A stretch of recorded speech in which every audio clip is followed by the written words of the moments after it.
Once again then folks, we are at the beautiful Woodlands View where I know I say every single time, I've done it all the time, that this is my favourite method, that's my favourite method, but honestly folks, I wouldn't lie to you, especially you Zolt, this is my favouriteest method in the whole wide world, apart from waggler, stick float and slider. Pole wise, I just love short maggot fishing. Feeding by hand or, you know, putting it in. I'm going to talk you through both a little bit today. I've had a sneaky go, I won't lie to you, couldn't lie to you folks. And feeding through a pot's been miles better to like really zone them in. But it's been mint loose feeding by hand to sort of like feed the little babby fish off and get the F1s competing, which they are now. It's superb fishing folks, honestly. So like your top kit and 2 fishing, top kit and 3 fishing, it's just, oh, it's amazing. Right, so rigs wise, first things first, elastic, 9's Jura. Pretty much use that exclusively for all me, yeah, carp, F1 fishing this time of year, or even skimmers, you know, as long as it's deeper water for skimmers. Just sort of like swim out. As soon as you wallop into them, they're just swimming out your peg, so they're like not causing a commotion or anything like that. So 9's Jura, 7's when it goes like proper horrible and cold.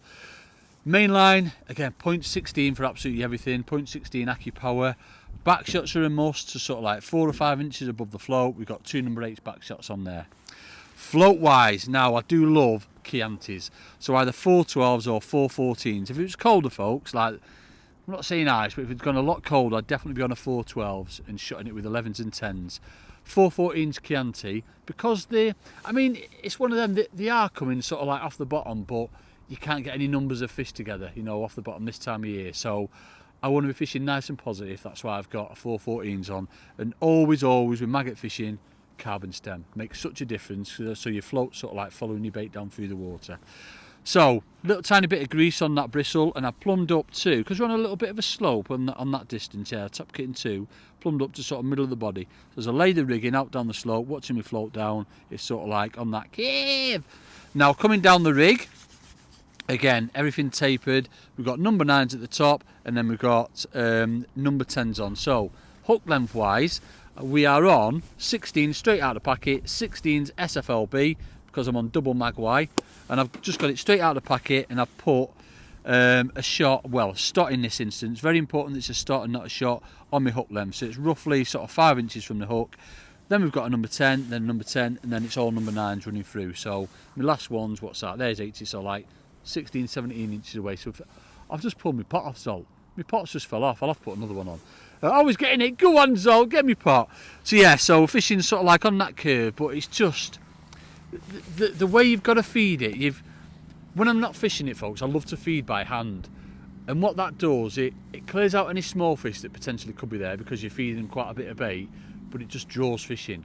Usually when you go on it, you might miss a few bites, foul up the odd one, but it gives you a real good indication. So I've had a few goes on it, and it's been miles better, as I said, with the pot on. I'll still loose feed after I hook one, but before that it's always through a pot, and then only loose feed when you hook one. So let me put that pot on, and I'll show you exactly what I mean. So open top pot, not putting any lid on that whatsoever, and then hooking these maggots, which is all important. So if it's like proper cold and you're fishing a little bit lighter through the water, I'd have one maggot on, I'll side hook it. I'll show you that now. So side hooking wise, never this way folks, never that way around. You want to squeeze the magway out, fold it over, and then you just want to come through the segment like so. So it's sort of masking your hooking effect, so that your hook's following the shape of the maggot. That's how you catch them, sort of like if I was fishing shallow through the water, or if I was on a slightly smaller hook fishing on the bottom. That's how you catch them. But we want a big standout bait, so what we're going to do is hook 2 maggots right through the tip so we don't burst them. So 1 and then 2 nice big red magways from the bestest tackle shop in the world, Dave's Middlewich. There we go.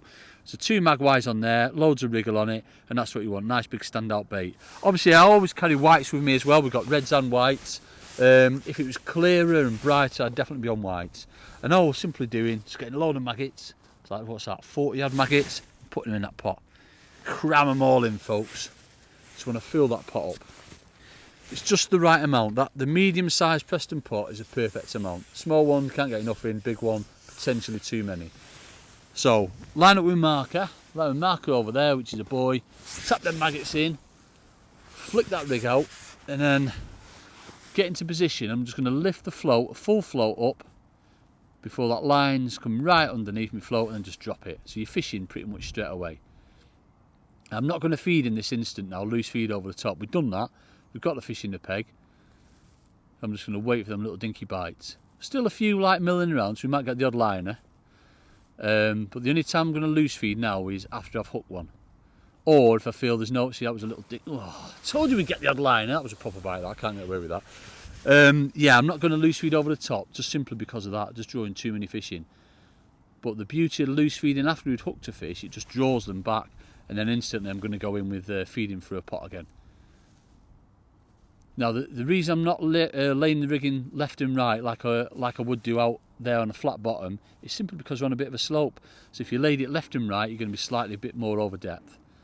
No lifting and dropping. No, there we go. So the only time I loose feed now is after I've hooked one big portion of magpies in. It's just, I absolutely adore this style of fishing. You just can't get enough of it, and you catch everything swimming on it as well, which is good. So incidentally, you saw what happened when we hooked that. The fish swam straight out, and that's the beauty of that elastic. That's the beauty of that elastic. It just allows them fish to swim out. Look at him, he's a big chunky shouldered fawn. Where's your, Jay's giving me 7 out of 10 for that one, folks, you know what I mean? 7 out of 10 for him. 2 pounds 4 ounces. I'm going to catch another one for you, just to show you how much bait you can obviously get away with. Now bearing in mind, they're not too slimy for ones, to be fair, but if there's any slime on, get it all off, and obviously take your shot in. And that's the other beauty of having that little stop there. You know, if bites are a little bit pongy, you just move it closer to your hook. If your bait was still on, don't think about it, folks, get rid of it and go fresh every time. Put some more maggots on. I'm going to fill that pot up again. So you're putting quite, you can get through, you know, quite a bit of bait doing this, to be fair. You know, a good sort of 4 or 5 pints. Even in like the depths, proper depths of winter, you'll catch on this, especially when the roach are having it, or the ids. You know what I mean? Same thing again, just being strict on yourself every time. Put them in, bit of a height, so they go in a bit of a spread. Flip that rig out. Come back to that joint. So I'm on basically my joint, my 4 and 5 section joint. And then just drop it. Let it go. Fully in, let it go. Right, so let's come that side. Yeah, the reason, I don't know if I explained myself before, I don't lay the rigging left and right is because you're going too much over depth. I like to flick it out so you're coming back nice and natural onto that slope. I'm not going to lift and drop, I'm just going to leave it.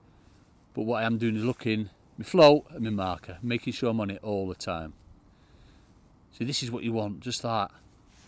No commotion, no like little nicky-nacky new knocks on the float or anything. You're just basically waiting for the fish to find your sort of standout hook bait amongst them maggots and just nice quick bite. It's just, I absolutely adore it. It's good, like obviously, as we see, there's a fish there now. Just lifted the float up a little bit. While it has been mild, you've been able to catch like shallow on this line. You know, obviously loose feeding lots more, but with it coming colder, you just need to calm down a little bit.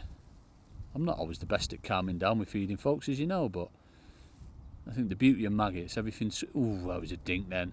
Everything swimming, could have been a line of that. Don't miss proper bites, do we? Everything swimming is going to eat them. That's the beauty of it. And again, you know, 5-6 minutes, if I've not had a bite, I'll come back, feed it, and then I'll probably go three times, so over the course of like, what, roughly 15 minutes. If I've not had a bite, putting it through a pot, then I'll start loose feeding again, just to see what the response is. You know, try and draw the fish back into the swim. It does make a big difference sometimes, it really does.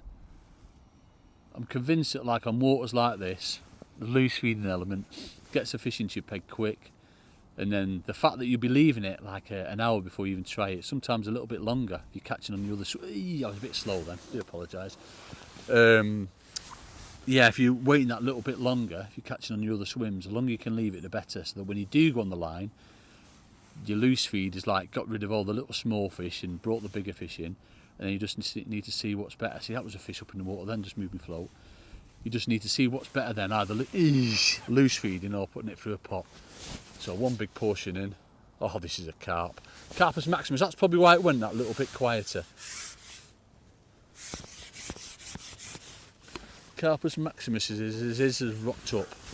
So again, no rush with them, folks, obviously. Just keep, oh, it fell off. Nobody likes to see them fall off. Especially not me. But there, just goes to show you folks, you know what I mean? Just keep that bait going in. I'm not going to say little enough because we're feeding quite a bit, but you can get away with it. If your venue's, you know, it's got lots of F1s, skimmers, eyed, roaching, things like that, you can get away with feeding a lot of bait this time of year when it's colder with maggots because there's nothing feeding them up. Experiment, find out what's best, either loose feed or through a pot. Usually it's through a pot, but start off loose feeding first to draw them in. And you'll love it. You just have the best day ever. It is amazing. Get on it, folks. So if you've enjoyed this video and want to see plenty more like this, don't forget to subscribe to the Preston Innovations YouTube channel. Completely free and it's bound to put more fish in your net.